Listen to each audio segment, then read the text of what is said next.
If you are a small business and you want to learn how to get other people to fund your dreams, then you need to pay attention to this episode. With over $130 billion in venture capital funds that go to businesses, only 1.3% of that money goes to Black businesses. Well, we have someone that's going to change that narrative, so stay tuned. Hey, what up, y'all? It's Ash Cash checking in. And if you are a creative, entrepreneur, deal maker, investor, etc., I got something major to tell you. I will be at the Black Equity Con coming up in Miami on June 9th and June 10th. When I tell you, the roster is absolutely crazy. This isn't just a hype or rah-rah event. This is a legitimate conference with over 40 plus sessions, over 2 full days covering all things entrepreneurship, monetization, how to build a team, investing, and even mental and emotional health. We all know how important it is to pour into our own cup and take care of yourself first before we can take care of others. Entrepreneurship is no doubt the path to breaking generational curses. So if you are a Black creator or entrepreneur looking to network with thousands of other like minds in the beautiful city of Miami, I need you to go to blackequitycon.com right now to save your seats. All right, let's get to the episode. Pay attention and listen, we about to teach class. Inside the vault, my man Ash Cash. So get your man right. Thursday nights, 8 p.m. You see him, you change your life. Millionaire mindset, the best on earth. Blueprint, the wealth, the knowledge network. So get it while you can, and he's standing right here. Just come inside the vault and see Black millionaires. Oh yeah, oh yeah. Come inside the vault and see Black millionaires. Oh yeah, oh yeah. You won't ask cash, you can catch it right here in the vault. All right, so welcome to another awesome episode of Inside the Vault with Ash Cash, the greatest money mindset show on the planet. Listen, today we not gonna play. Look, the guest that we have today is so powerful. I don't even read bios, but I'm gonna read this bio so you can understand the power, the level that we come in, right? We have Derek Pearson in the building, and Derek helped brands become magnets for funding, having built 5 successful brands that have raised millions of dollars. And as the co-founder of the Center for Black Innovation, Derek's work has been featured in Comcast, NBC, Today Show, Afrotech, Black Enterprise, TechCrunch Inc., and Forbes. He was honored at the White House as one of the top 100 entrepreneurs under 30 in 2011. Derek's work has helped founders who went on to raise over $100 million. He has helped fund managers raise over $15 million. The second largest mall in the United States invested 7 figures in his first venture, Feverish Pops. He also, built a brand that was acquired for 7 figures. He partnered with Comcast, NBC, Universal to expose over 3 million students to coding. He has convened over 10,000 founders, investors, and entrepreneurs support organization. He has trained over 2,000 youths and adults for STEM careers. He is also the author of Spitting Games. Ladies and gentlemen, please, round of applause. While you're watching this, I need you to give a round of applause for my guy, Derek Pearson. What's up, brother? What's up with you? On, man? I'm good. Woo! I read your bio, and I was like, yo, there's no way that I'm gonna introduce you no other way. Uh-huh. I need this to do its justice, because the work that you're doing is phenomenal. Man, to be so young and to have done all of this and literally be the magnet to kind of help our community build fundable brands is phenomenal, right? But before we get into that, in your words, who is Derek Pearson? Hey, Derek Pearson is a young man that grew up to an older man from Bainbridge, Georgia. attended Morehouse College, and on my admissions essay, I said I wanted to be a pillar in the Black community. So everything that I've been doing is to help Black entrepreneurs raise money, scale money, and transform the community. I love that. I love that. And, you know, today, in today's day and age, you know, you got a lot of people who, you know, they say they're the CEO of their company. They started this, they did that. And, you know, people have brands, and then you have a fundable brand. Yes. Right? Can you tell me what's the difference between a brand and a fundable brand? Think of it this way. So when you have a brand, you're making things cute. You know what I'm saying? For likes, right? When you have a fundable brand, you're creating value for funding, right? So a fundable brand has three components, right? You have the look and the feel of it, the emotion that a brand gives you, right? That's what most people conceive a brand as, that emotion. How does it emotionally change you? But it also has like how you satisfying a customer. So it has that customer satisfaction portion of it. That's how you generate the sales from that brand. And then most importantly, you have the business model aspect of it. You have that investor mindset. So how does an investor look at your brand? How do they view it? Is it scalable? Can I put my money in there? Have you de-risked that investment into the riskiest of investments, which is a startup organization? So that's what we try to create within the brand. How do you make that brand competitive so that you can attract that money? And when you say scalable, right, and de-risking, like break that down, right? Like what makes a business scalable? What does scalable even mean? Scalable means that you can take over the market. You can control your own destiny, right? So you want to be able to grow and to be able to fulfill the orders of your customer base, right? To be able to expand into new opportunities. That means you're just growing bigger and bigger and bigger. There's no limit. You can infinitely grow, right? That's when we start getting into that metaphysical on them, right? Yes, so when that's technically what we mean when we say, like, hey, you need to be scalable. Yeah. Right? Yeah. And so most people, you know, believe like you know, raising money is very difficult, right? What's your thoughts on that? Raising money is difficult when you don't know how to raise money, right? You haven't been coached. You don't have the mindset to raise money. So when we start talking about that mindset, you need to have ownership mindset. You need to have a salesmanship mindset, and you need to have a mindset around relationships. Those are the three components of transforming your mindset so that you can actually become that capital allocator.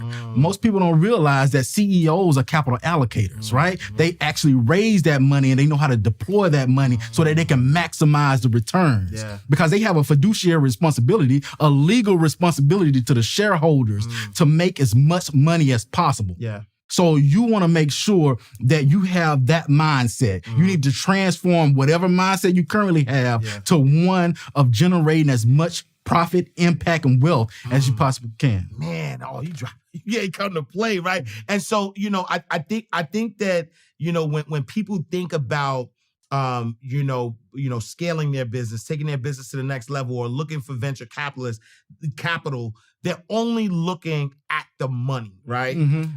When you raise money for your business, how important is who you're actually taking the money from? Like, is it just about the money, or is it bigger than just accepting money to grow your business? Man, it's bigger. It's way bigger. And so let's take it back. We're not even just talking about venture capital. We're talking about all funding. We're talking about employees at a major corporation. If you're a manager, every year during the fourth quarter, you have to fight for that budget line item for the next year. So how do you present yourself? How do you present your division so that you can increase your budget line item so that you can actually accomplish the goals that you need to accomplish next year, right? If you're a not-for-profit organization, how do you raise the capital so you can actually transform people? Because not-for-profits are in the people transformation business, right? For-profit entities are in the people satisfaction business. So how do you transform those? So when we talk, you have to think broadly about all of the funding that you can actually tap into. So the people that you take money from is extremely important. And that goes into that relationship portion of it, right? Most of the time, we talk to people that only have the authority to say no, and they never have the authority to say yes. So that means that you need to actually manage who you talk to and build the relationships with the right person who can say yes to the check and give you the check so you can scale, right? And I tell this story. When I took my first check, that $1 million check for Feverish Popsicles, I didn't have anyone to tell me and teach me about contracts. Like, they didn't tell me what I should look out for and what I should make sure is in there and how to properly protect myself, right? So I had to build those relationships, right? And one thing that I noted was that they already had an exit strategy, right? So they were technically not the investor that I wanted to be in business with. Oh, so wait. So you sold one of your companies for $1 million, and who you sold the business to already had an exit strategy, meaning that they knew how they wanted to grow the business, but eventually sell it or leave the business. So I gave them a percentage of the ownership. We came in 50-50. Got it. Right? We allowed them to come into the board. The board of any organization is what controls the show. Absolutely. Right? Yeah. So I allowed them to come in at 50% ownership in the board. Yeah. Right? And they were having conversations with us about being in this thing for 10, 20 years and scaling it to a multi-billion-dollar organization. Yeah. And during our grand opening for this new facility and manufacturing facility that we built together, I saw one of their employees over in the corner and he had this pitch deck. He had his deck. And I was like, I never seen that deck. They showed me all these different decks, but they never showed me that deck. And I asked him, can you hand me that? Can I check that out? He said, I'm not really supposed to let you see this. I said, I'm not going to tell anybody. So he handed me this deck, and inside of this deck, they had a 3-year exit strategy. Wow. So they're selling me all this pie in the sky, saying that we're in this for the long haul, and they already had an exit strategy. Wow. So you have to be careful with who you allow to be on your cap table. You have to be careful with who you allow to be on your board. Right? Because what they would do, they would boot you out of your own organization. And they will sabotage your organization, right? So you have to make sure it's a marriage. Just like you get to know someone, you spend years in the game, building that relationship. You have to do the same thing with an investor because it is a marriage. Wow. And you don't want to have an early divorce. Wow. And so I don't know if you could divulge, but like where. After you found this out, like, what was there a conversation? Like, what happened as far as knowing that they had it was a toxic relationship. From that point on, it became even more toxic. I spent majority of my time meeting with board members and having all of these high-level conversations, and instead of actually growing and scaling the business, making sure that the business is profitable and that we're meeting all the projections that we had in the document from the begin with. Right. So that's what I had to do. I was like, man, this is not an environment for you to actually grow and scale and create the impact and wealth that you want. Nah, got it. And so, what could people do right now to make their business fundable? Great question. First answer to that is make sure you actually have skin in the game, right? So when we start talking about ownership, that ownership mindset is you having skin in the game. Your livelihood, your job, your wealth, everything depends on you succeeding. When you have that mindset and you start going and asking for this money, that investor, that funder, they see it. They see the energy that you have. So always make sure you have that investor, that ownership mindset, right? And one of the things I would say to people is that make sure you have alignment. You have alignment with what your purpose is. You have alignment with your proprietorship brand, your personal brand, as well as your product brand. Because when you have that alignment, you can create a seamless brand story. And you start creating those brand worlds, story worlds, right? So when these brands are like your aura, right? When you meet somebody new and you're saying, hey man, I got a good feeling from this person. I feel their energy. Your brand is just like that.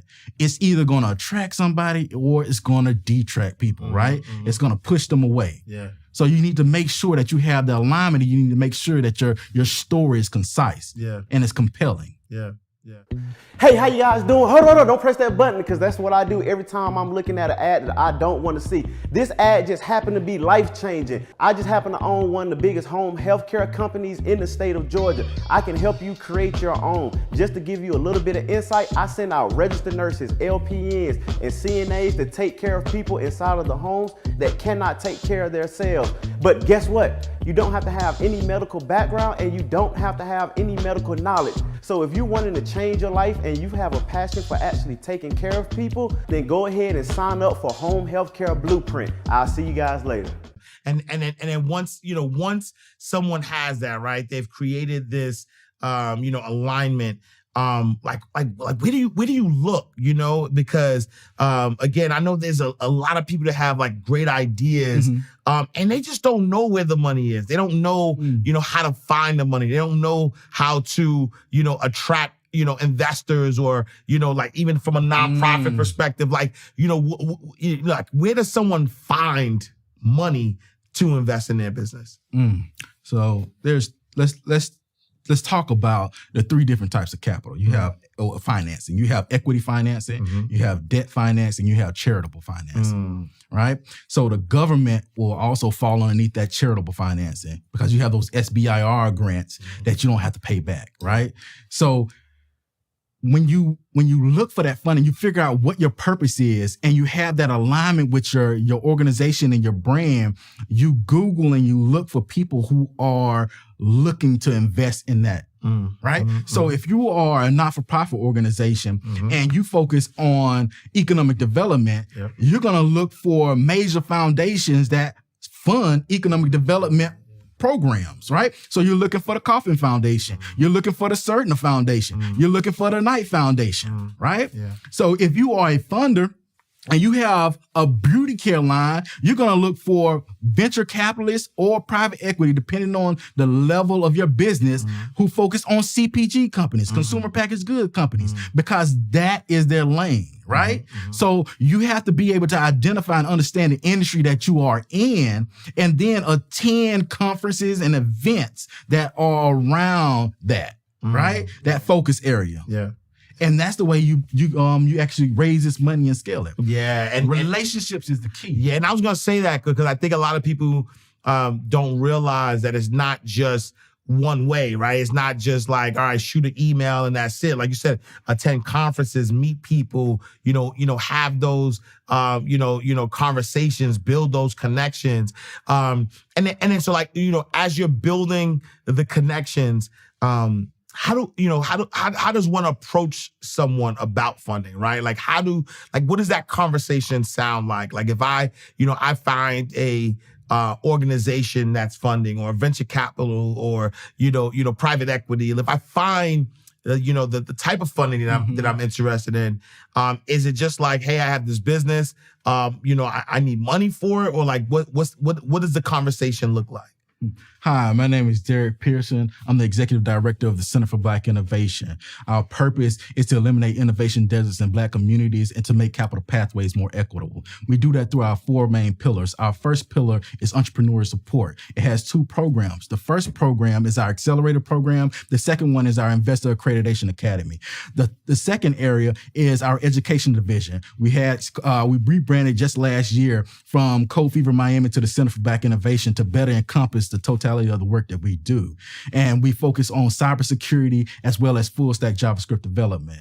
Our third area is our Ecosystem Builders Fellowship program. We look for people that look like us and do the work that we do. And we help them build partnerships, coalitions, and scale and grow their impact. And the last area that we focus on is our research division. That research division, we acquired a company out of Chicago called Black Tech Mecca. They had a proprietary rating system. Now we've integrated that into our organization, and this is how we enact change. It's a pleasure meeting you. Yo, he gets in the bag, and that's why he gets in the bag, right? And so, you've answered that so eloquently, right? So instead of answering the question, you actually kind of showed that, and I appreciate that, because a lot of times, people can't articulate what their business does. They can't articulate the value that it gives. And if I understand correctly, that is the key. The key is to be able to articulate the value that your business, provides. And that's the alignment. Yeah. If you look at my purpose, why I stated my purpose when I applied to Morehouse College, I wanted to be a pillar in the Black community. Yeah. That's my personal purpose. Yeah. Right. And then you have the organizational vision. It wants to eliminate innovation deserts, and it wants to create equitable capital pathways. What does that mean? We want to make sure that there's an environment for entrepreneurs to innovate and grow, right? And we also want to make sure that the capital is there for them to innovate and grow. And how do I enact all of this change? Through my programs. And I showed you how all of my programs roll up into all those different areas. That is perfect alignment. And that's what you want. Yeah. That's what a fundable brand is. Yeah. To be able to have those conversations, to be able to speak it, to be able to embody the message and the brand so that your aura again becomes strong. Yeah. It's like karma, man. Yeah. And is there like a type of like structure that allows you to get funded better? Like could I start a t-shirt line in my basement and have have it as a sole proprietor and then get money to get it funded? So now you get into that sauce. I'm gonna go ahead and give y'all this one because my man Ash said he wanted it, right? Yeah. So positioning for success. You have to have purposeful positioning. You have to have proper positioning, and you have to have profitable positioning. All right. So when we start talking about being purposeful and we start talking about the structure of your organization, if you want to have, if you want to go after funding from major foundations, you have to be a 501c3 organization or they're not going to touch you. Yeah. Right. And then that's the only way you're going to be able to get multi-year grants. And that's where the secret sauce is, right? If you want to create a sustainable organization as a not-for-profit, you need to have multi-year grants, right? And the only way you can get that is by having the right structure. And that's the 501c3 structure, right? So if you want to get venture capital, you have to be a C-type organization, right? If you want to go public on the stock exchange, you have to be a C-type organization. So you have to understand the different types of structures, corporate structures, right? So you have a sole proprietorship, you have an LLC, you have an LLP, you have a business corp, you have a 501c3, you have a S-type, and you have a C-type. If you want the funding, mainly, you're going to be a C-type or a 501c3. You have certain individuals through the friends and family round that will invest in all those other types. Never create a sole proprietorship because you have no legal protection. Everything else has legal protection. It protects your personal assets, but a sole proprietorship allows them to come after you and the business assets. Yeah. All right? Yeah. Powerful. So talk to us about, you started a 5-day challenge that helps people build fundable, brands, right? Talk to us a little bit about your challenge and, some of the things that people will, have access to, for 5 days spending time Oh, with you. man. For 5 days, you have access to me. Yeah. Right? So the first day, we're going to talk about your mindset. Yeah. Like, so how do you shift that mindset from a mindset of lack to a mindset of abundance? And how does an abundance mindset work for you as you raise money? You have to understand that money is out here in the ether. It is plentiful. It's right here in front of you. But if you think that you don't have access to it, if you think that it's hard to receive it, you will never have it. So you have to reframe that mindset because the money is there. There's so much money out here that venture capitalists, private equity people, as well as angel investors, they don't know how to deploy it. Wow. Yeah. That's why they have money sitting in a checking account as opposed to being able to invest into a startup founder or being able to invest into a stock, a value-based stock. Yeah. It's so much money. And if you look at COVID, you have people that have skyrocketed their income, right? So changing that mindset is the first key. The second area is where I'm going to tell you how to supercharge it. How do you supercharge your impact and your ability to create wealth, right? Because the secret sauce, one of my mentors, same mentor, we had the same mentor, Myron Golden, says that your second biggest expense is your taxes. And what did he say your first biggest expense is what you don't know. How to make $1 million. And I would say and add that is not your biggest expense. Your biggest expense is that you don't know how to make $1 million with other people's money. Oh, yeah. That is how you compress time. That is how you compete with the big boys, right? So if Ash Cash is able to raise $100 million and I'm over here and I have some IP and I'm only sitting over here at $10 million, how am I going to compete with you? You can knock on my door the next day and say, hey, I want to buy you for $20 million. I want to buy you for $50 million. And you still have $50 million to play with, right? So using other people's money it allows you to exponentially grow your wealth and your impact. Wow, that's powerful. Okay.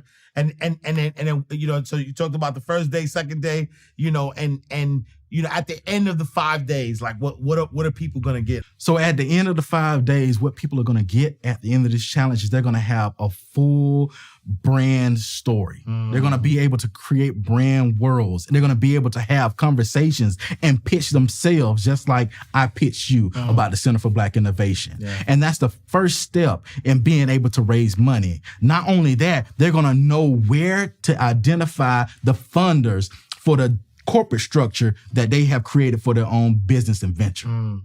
Yeah, no, I love that. And so right now, there's somebody who is working a 9 to 5. They want to, start a business. What kind of advice would you be giving that person who's currently working, trying to either they have a side hustle or they're trying to start a business? If you are currently working, the best way to leave and grow your side business is to raise money. Because if you raise $500 million or $50,000 or $100,000, you can pay your salary and you can get up out of there and you can actually scale and dedicate your time, your energy to creating wealth and a legacy for yourself and your kid. Nice. And then like how, all of this sounds good, right? But then there's there's somebody that just has a mindset that's like, nah, it can't be that easy, or there has to be more to it. Like how do you help somebody change their mindset so that they can see the abundance that's their birthright, that they can see that there's a lot of money out here that they don't have access to? What is that first, step in like opening up the mind and changing that mindset? The first step is to go out there and ask for a check.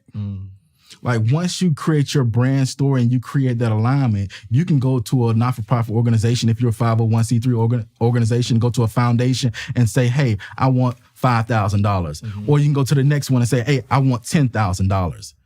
Like on the regular, corporations will write checks for $250,000 and not blink. Right. Yeah. Right. Yeah. So major foundations will write checks for $25,000 and not blink. You have fellowships out here that will pay you to create an idea.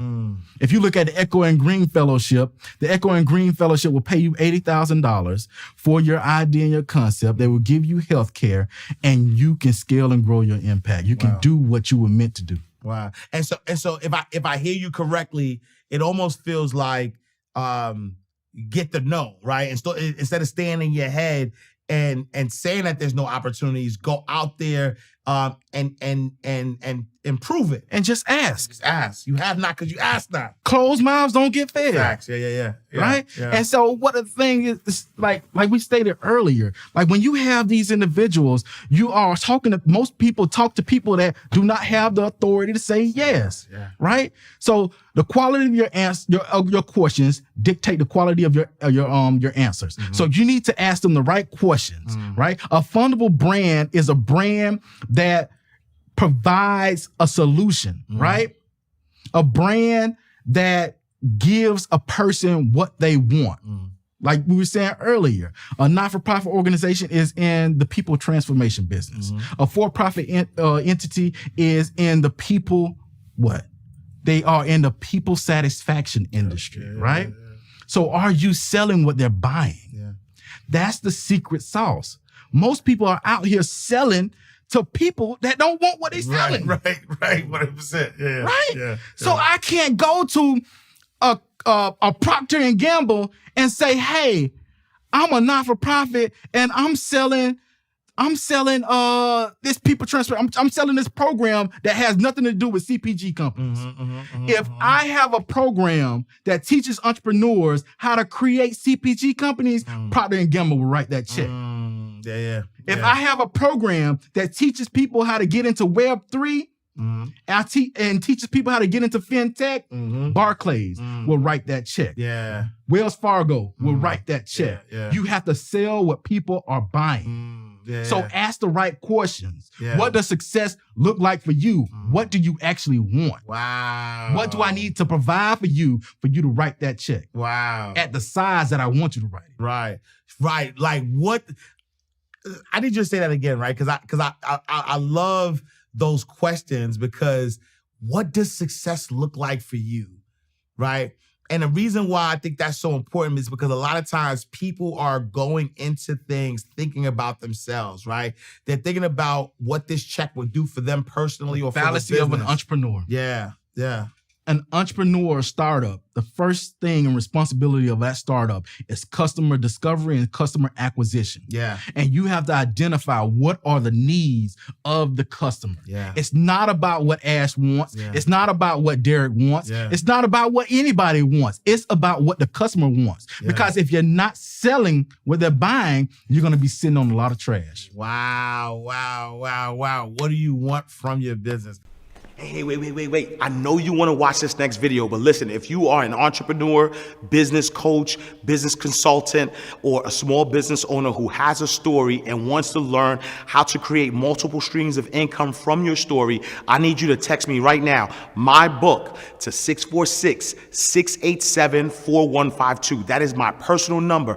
I have been an author for over 12 years. I've written 10 books. 4 of them have been bestsellers, and I've sold over 100,000 books. But I've also helped a lot of my clients take their expertise and put it into a story, then create multiple streams of income from that. So I want to help you do the same thing. So text my book to 646-687-4152. All right, let's go back to the video. And so where did you get sort of like the skills and the wherewithal to be able to, like, you've raised millions of dollars, you've done a lot of great things. Where did that where did you get the confidence and the skills to be able to do so? Oh, I was a roadie for like 10 years. I did product lunches for Nintendo, Sony, the Air Force, you name it. Yeah. I did product lunches for all these companies. So the Wii Fit, I launched that joint on the West Coast. Yeah. Right, so that, as well as being an entrepreneur and raising money for my first startup, was me starting that process of raising money. Because if you don't have money and you need to play the game of business, you got to be able to raise money so you can compete with the others playing the game. And so if I hear you correctly, you took the information that's you were working to learn, right? You were, someone hired you to do, to learn or to work. That same information, you took that and you were able to apply it to your business. Exactly. Yeah. I was in experiential marketing. Yep. So experiential marketing is like the physical manifestation of branding, right? You're creating an experience. You're creating an emotional change for a person. Like Nintendo knew that 99% of the people that tried the Wii Fit would purchase the Wii Fit. They created an avatar. Who was that avatar? It was a soccer mom. The mom who controlled the person in the house that was carrying one kid in one arm, the soccer ball in the other one, and she drove a minivan. And that's why they were able to sell out before it even hit the shelf. Wow. The same day, no Wii Fits on the shelves. Wow. So when you create that type of experience in your business, that emotional connection with the consumer and the customer, you're creating something that becomes a magnetic resource, a magnetic force for wealth and impact. Wow. And what would you say is the toughest part of getting a business funded? The toughest part of getting a business funded is getting out of your own way. Okay. It's the mindset shift. Yeah. Like I said, the money is out here. Yeah. You just don't know where to go. You don't know how to present yourself and present your business. Yeah. And you're selling to the wrong people. Yeah. Yeah. And then one of the caveats is that the people who actually get the money, they mess up. Because most of the time, the funders who actually wrote that first check are willing to write a second check, write a third check. But my boy Spectacular, we invited him to Black Tech Week in 2016. And he put me on game. That's where he met his mentor, billionaire founder of Priceline. And Spectacular had this ability to know everybody's birthday, to know where they met them. And it taught me the value of maintaining and building relationships. So if you want that follow-on funding, you want that second check, that third check, you need to continue to foster and nurture those relationships with the funder that you already have. Because that begins the process of creating a magnetic brand, a brand that attracts funding. That is the highest level of branding as it relates to funding and raising money. Yeah. When they see Ash Cash, they say, oh man, I just want Ash to cash this check. Yeah. Let me get a piece of that equity. Yeah. But Ash is like, nah, I want to maintain my equity. I still want to own 60% of my business, right?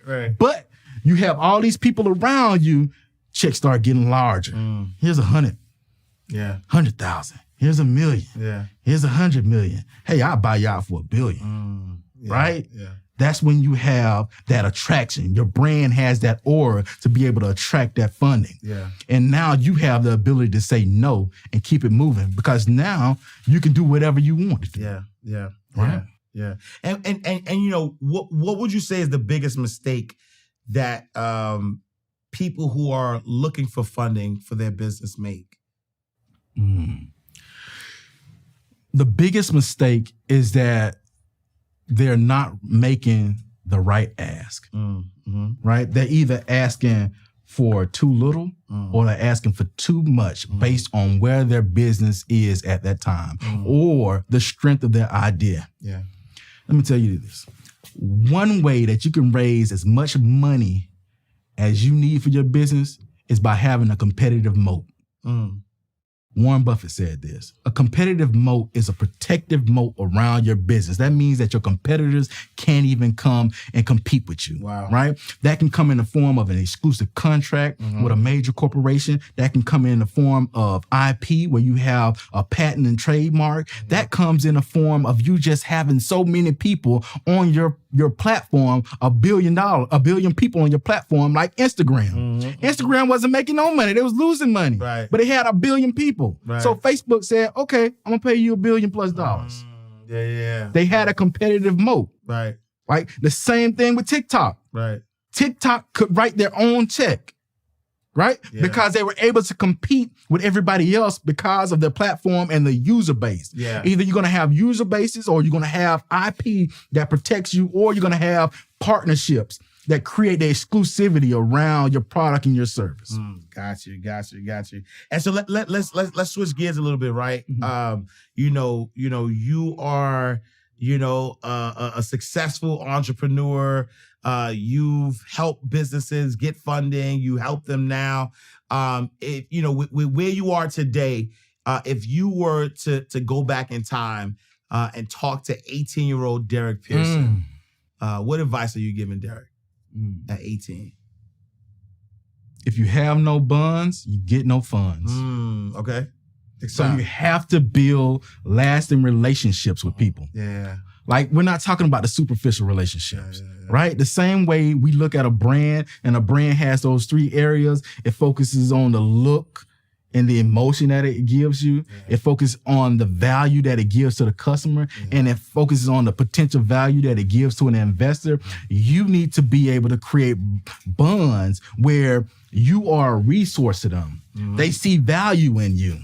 So many of the fund managers that I help, they see value in me. So when I ask them to come and speak, they will come and speak. Why? Because I put them in an environment where they can actually bring in LPs into their fund, which are limited partners, right?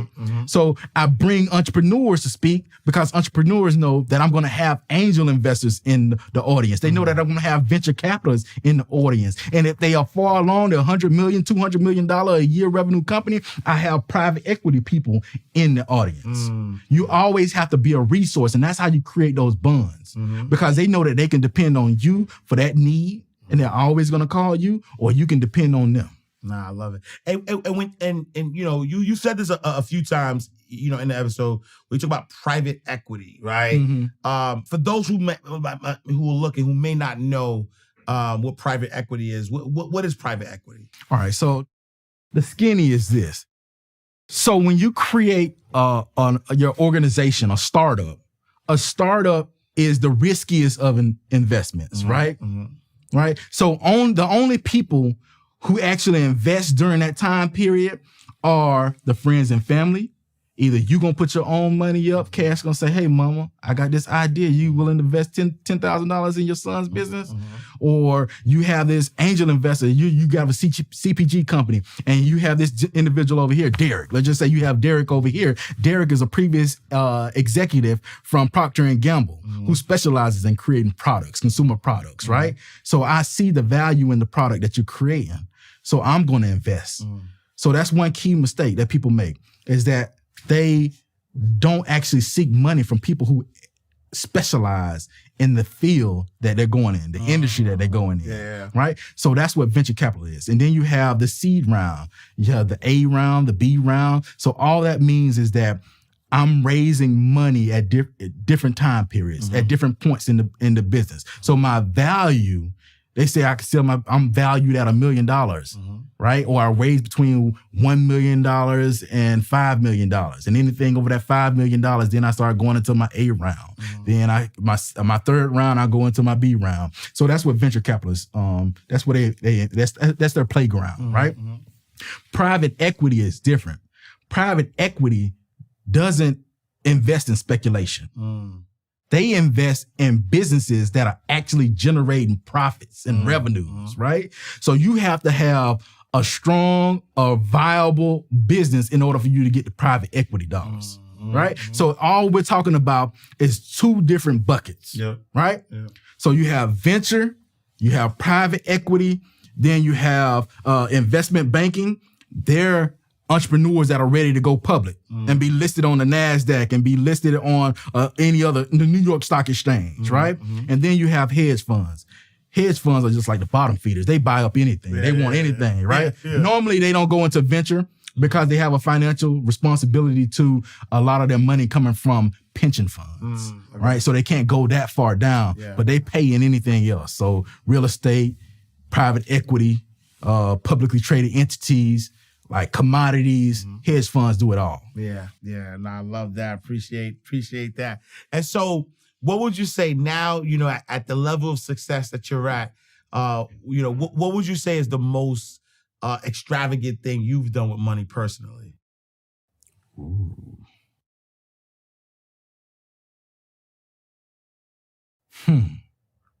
That's a great question. It's a number of things. It's not too extravagant. Oh, the most extravagant thing is that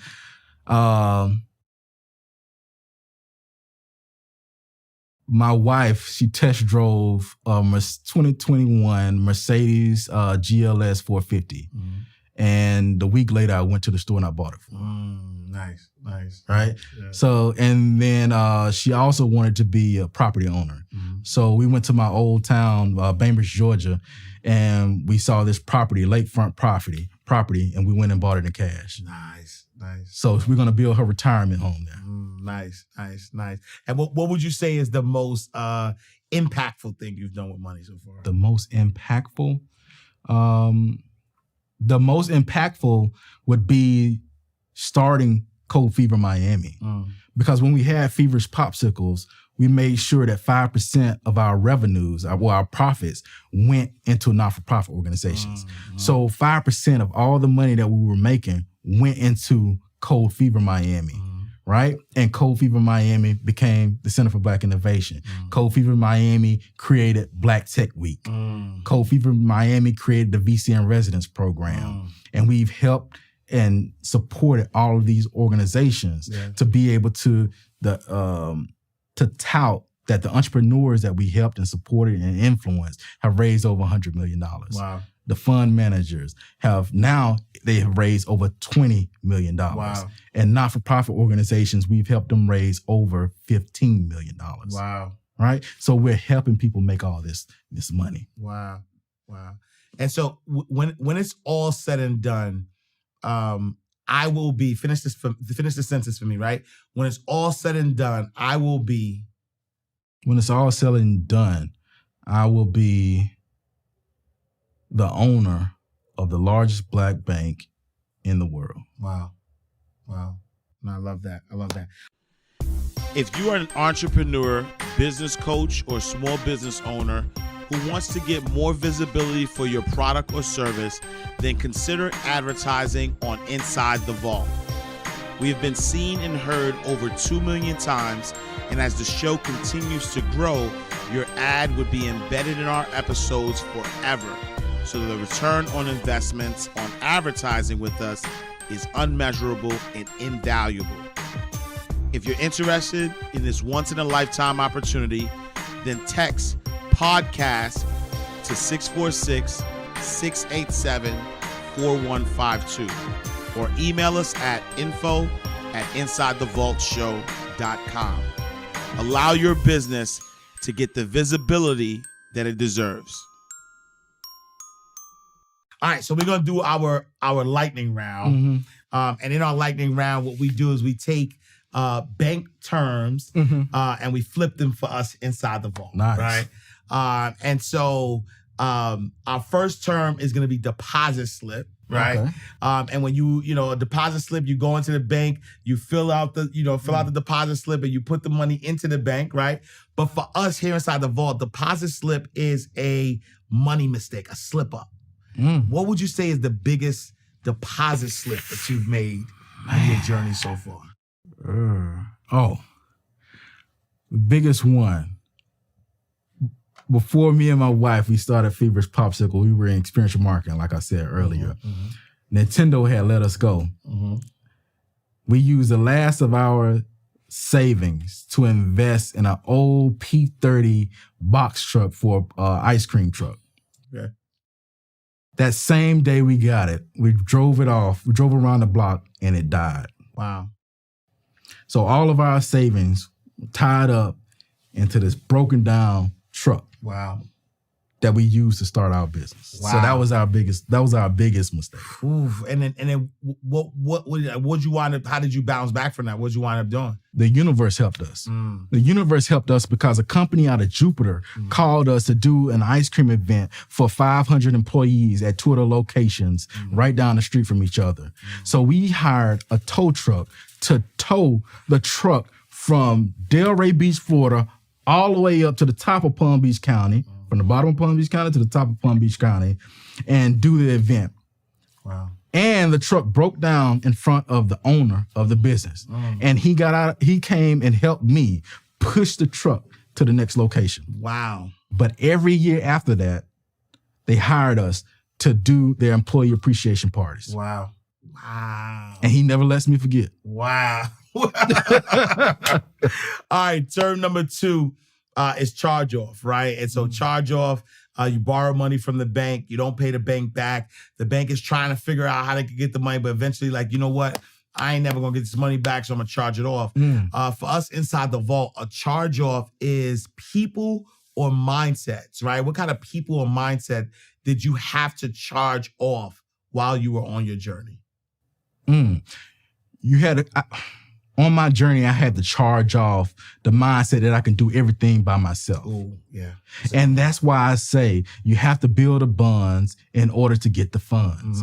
Because those relationships that you build and the appreciation and the teaching of people or treating people like they're human and treating people like they're valued allows you to raise the money and push your organization to where it needs to be. Love it, love it. Last but not least, ATM, right? Normally, you put your debit card inside the machine, you get money right out. But for us inside the vault, ATM is another teachable moment for those who are watching, the entrepreneurs, the 9-to-5ers, the people who are like, I'm ready to scale. Give them one more teachable moment that's going to help them get their business to that next level. Ooh, y'all been getting all the sauce today. All right, one more teachable moment to bring your business to the next level. That teachable moment is that you just need to start. Because as soon as you get your MVP, the conversations and the energy around you and around the goals that you set for will transform the universe around you. It will attract those things necessary to scale and grow your businesses, right? Yeah. So I would give the example of me and Felicia, my wife. We created Cold Fever Miami. And we were trying to raise all this money for this organization, and we're meeting with one of the largest foundations in the world, which is Knight Foundation. And every time they would turn us down until we pulled this guy named Matt Hagman to the side. He's like the godfather of Miami. We pulled him to the side and we said, Matt, we need to get this money. And he said, just do the event. And once you do the event and you come back and just ask me, then I'll write you the check. And that's just how simple it is. Wow. Take your first step, and other people will meet you. Wow. All right, y'all. Derek Pearson dropping a lot of bars on how you can create a fundable brand. Make sure you join his 5-day challenge, InsideFundableBrands.com. Again, tell the people, what experience they get to, what they get from hanging out with you for 5 days. Oh, for 5 days, you're going to get my guide. My guide is going to walk you through my framework on how to actually create that story, create that brand story so that you can easily have these conversations, so that you can easily transform the mindset of the investor to write that check for you. The second day, we're going to have a mindset shift, right? We're going to talk about abundance, the law of abundance, and how that applies to investing, right? As a CEO is an investor, right? So we want to make sure that you have the proper mindset to be a capital allocator, which is a person that knows how to raise money and knows how to deploy money. The other one, the second day, I'm going to teach you the secret sauce on how to scale your impact and your wealth by using other people's money, right? This is something that I don't tell anybody, but you're actually going to learn on that second day. The third day, going to have a special guest for you, right? And that special guest is going to drop some nuggets for you, all right? And on the fourth and the fifth day, it's going to be us just putting feet to the floor and just going through the challenge and making sure that by the time you end this challenge, you have your full brand story, you have your full roadmap on where and how to raise the money necessary to scale and grow your wealth and your impact. All right, y'all. Y'all heard it here. Make sure you are tapped in. Y'all know how we do as insiders. We want the most premium access. So, whether, take advantage. VIP is always going to get you the most information that you have possible. If somebody wanted to connect with you, where can they find you? Oh, you can find me at Derek Pearson at CFBI, the Center for Black Innovation. And you can also find me at BuildFundablebrands.com. All right, y'all. Another awesome episode of Inside the Vault. We are closing out the vault. Make sure you visit our website, InsideTheVaultShow.com. Follow us on all social media platforms at Inside the Vault. Visit me at IamAshCash.com. Follow me on all social media platforms at IamAshCash. I'll see you next time, same place, in God's will. All right, y'all. Peace. Oh yeah. You want Ash Cash, you can catch it right here in the vault.